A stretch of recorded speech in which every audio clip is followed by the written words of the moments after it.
Olá pessoal, tudo bem? Professor João Paulo, vou gravar mais um vídeo aí para vocês.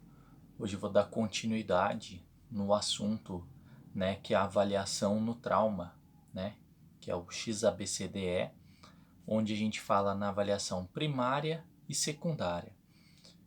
No primeiro vídeo eu falei um pouquinho da avaliação primária, só para relembrar, que a avaliação primária faz uma abordagem rápida, uma abordagem qualitativa, que é para ver os padrões vitais, como a frequência respiratória, frequência cardíaca, o nível de consciência, para eu tentar identificar a gravidade da vítima rapidamente, pensar num tratamento daquela alteração e talvez remover essa vítima imediatamente ou não remover, ok? Antes mesmo, dependendo da situação, até antes de partir para a avaliação secundária. Bom, e hoje eu vou falar um pouquinho então da avaliação secundária. A avaliação secundária é a segunda etapa, tá? Então a gente sabe que tem a primeira etapa, que é a avaliação primária, que é qualitativa. E a avaliação secundária? A avaliação secundária, ela faz uma avaliação quantitativa, quantidade, números. Por que números? A frequência cardíaca, ela pode estar alterada, eu perceber, mesmo sem saber os números. Ao checar o pulso radial, eu consigo verificar que o pulso está rápido, o pulso está ausente, o pulso está fraco.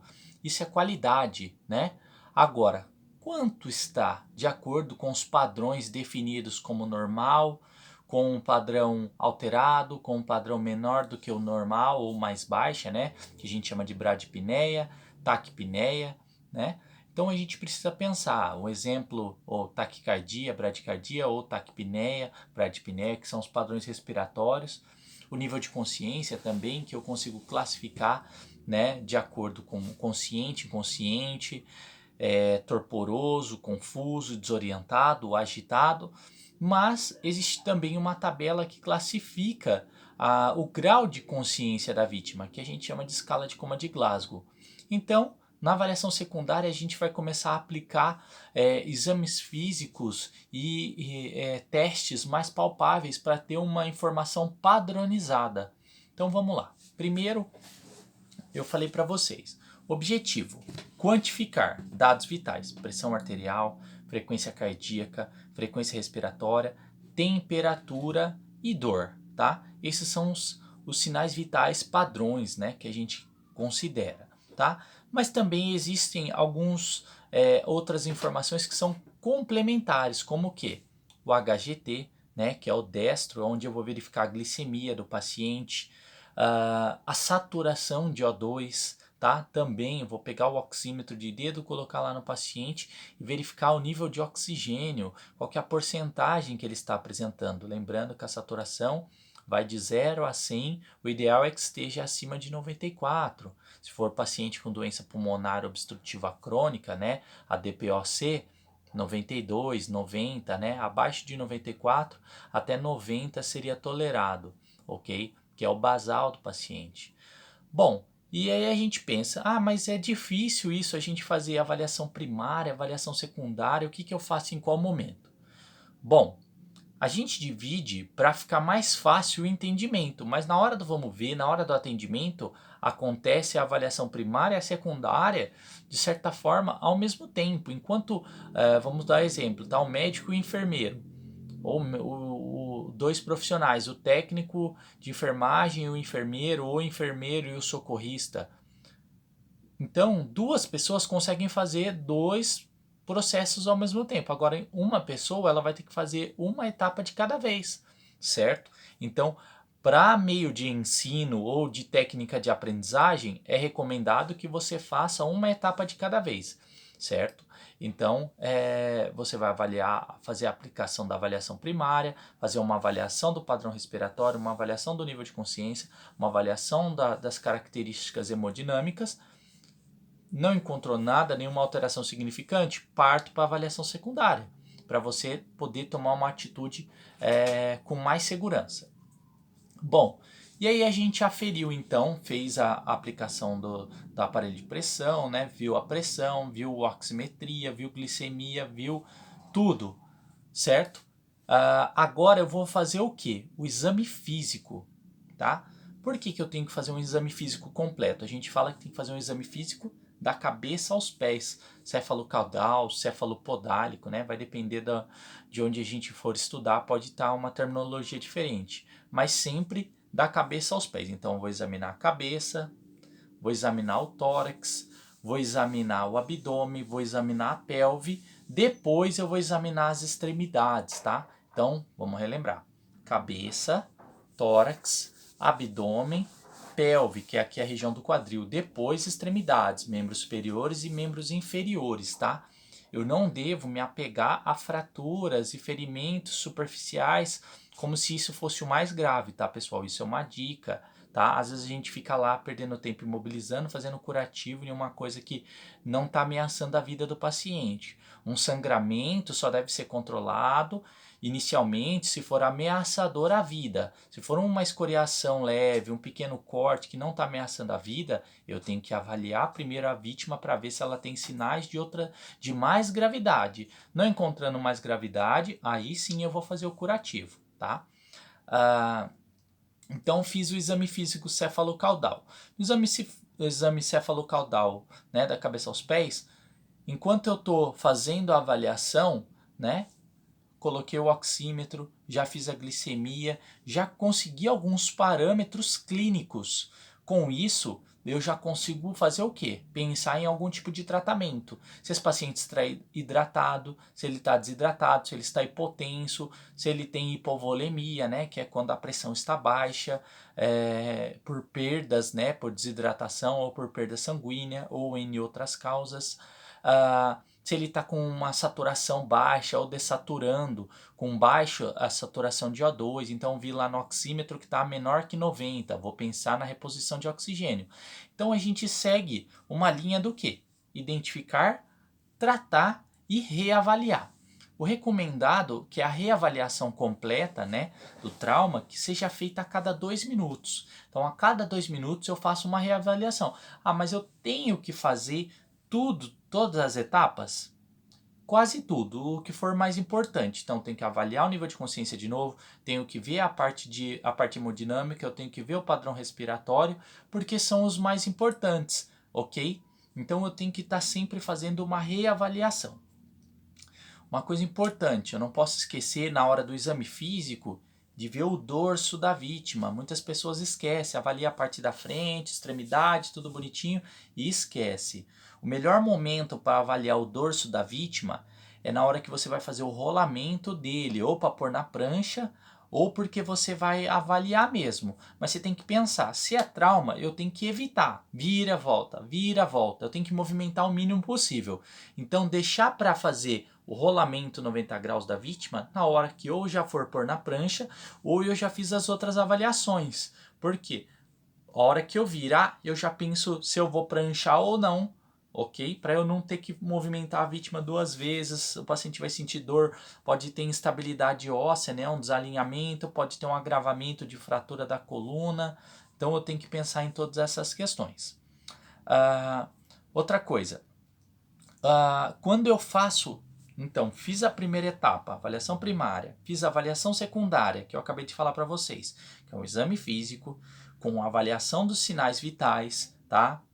O exame físico é detalhado, agora eu vou ver o olho, eu vou ver a boca, eu vou ver o nariz, vou ver o ouvido, vou ver o couro cabeludo, vou ver a nuca, vou ver a cervical, vou ver a traqueia, vou ver o tórax, vou ver se não tem afundamento de tórax, vou ver se não tem sinal de fratura, o ombro, vou ver se não tem fratura na clavícula, vou tentar movimentar o braço, vou tentar movimentar a perna, vou ver a perfusão, vou ver sensibilidade, que é importante. Uma coisa que muita gente esquece, vai avaliar a extremidade, vê só sinal de fratura, mas não avalia a sensibilidade, não avalia a perfusão, né? Não avalia a dor. Então é importante a gente sempre pensar. Movimentação, se tem movimento preservado, que é o tônus, se tem sensibilidade, tá? Porque os nossos nervos, têm dupla função, parte de estímulo motor e tem a função de sensibilidade, tá? Então a gente tem que pensar, esse paciente tem uma hemiparesia ou ele tem uma hemiplegia, né? Que é a perda ou uma plegia, né? Que é a perda do movimento. Às vezes ele pode perder o movimento, mas sentir. Ou ao contrário, ele sente, mas não movimenta. Tá? Então a gente tem que pensar, vítima de trauma é uma situação que a gente tem que avaliar todos os pontos, todos os detalhes para não deixar passar nada despercebido no pré-hospitalar. É importante você chegar no hospital já sabendo tudo que tem de alteração.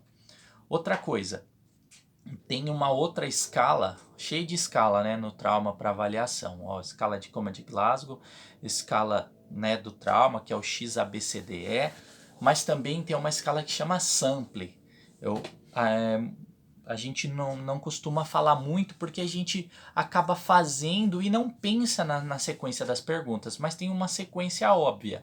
Então, SAMPLE, o que é?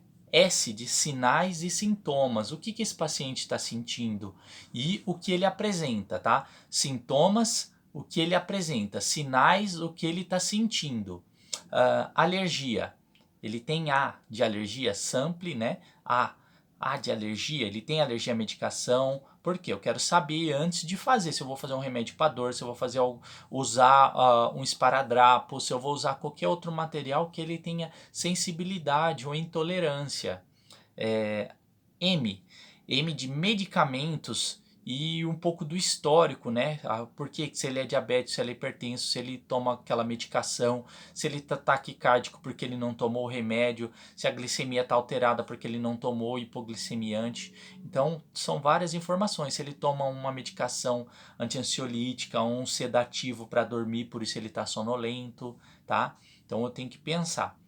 O P, que seria o passado médico pensando nas doenças, tá? O que ele faz tratamento, quais os tipos de doença, né? Como eu já falei, diabetes, hipertensão, doença cardíaca, AVC, Alzheimer, né?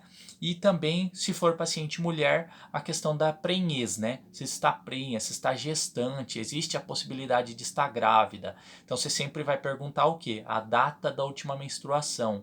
O famoso DUM, D-U-M, data da última menstruação. Então você pergunta para o paciente, olha, existe a possibilidade de você estar grávida? Ela vai falar, não. Você lembra a data da última menstruação? Ah, faz 2 semanas, ok, faz um período de segurança. Agora, se a paciente falar, minha menstruação está atrasada ou não lembro, chega no hospital, tem que ser solicitado, né, se for fazer alguma intervenção, algum procedimento, alguma cirurgia, um beta-HCG para pensar na possibilidade de gestação, ok? Às vezes a pessoa não sabe, está grávida, ok? L de líquidos. Então eu preciso saber se o paciente recebeu líquidos nas últimas horas, alimentos, ok? Porque na hora dessas refeições, das alimentações, pode ter sido recente. Se esse paciente foi um trauma grave, tem uma perfuração e precisa ir para o centro cirúrgico, né, vai ser necessário fazer a descompressão abdominal, talvez uma drenagem dos líquidos do estômago, né, para ele poder fazer o procedimento cirúrgico por conta do risco de retornar esse líquido do estômago e ir para o pulmão, causar uma broncoaspiração, até mesmo durante o atendimento ele vomitar e broncoaspirar, ok? Para eu ter um cuidado a mais. E até mesmo na hora da remoção na ambulância, porque a ambulância chacoalha, passa no buraco, desestabiliza a parte neurológica do paciente. E a letra A, que seria o ambiente, né, no caso como que aconteceu, o que estimulou a vítima a ter aquela alteração, se foi uma escada, se foi na rua, né, sempre pensando no que pode estar causando, né, o que levou, né, a vítima a ter aquele tipo de alteração, ok? Então, com isso a gente acaba completando então a avaliação no trauma. Então, avaliação primária, avaliação secundária, avaliação primária, só lembrando, quantitativa, eu quero ver a qualidade dos padrões de vida do paciente, da frequência cardíaca, da frequência respiratória e do nível de consciência, que eles estão interligados, ok?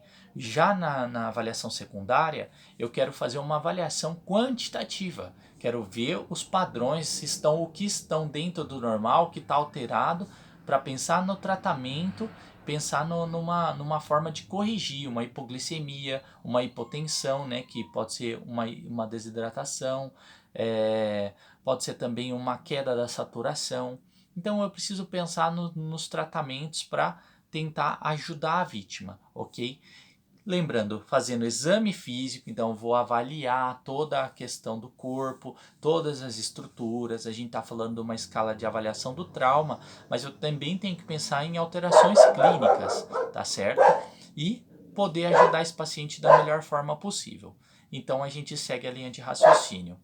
Avaliação primária, secundária, exame físico, avaliação dos sinais vitais, escala sample, né, para verificar todo o histórico do paciente e identificar, tratar e reavaliar e levar esse paciente o mais rápido possível então para o ambiente hospitalar, ok? Então esse foi o vídeo de avaliação secundária. Obrigado.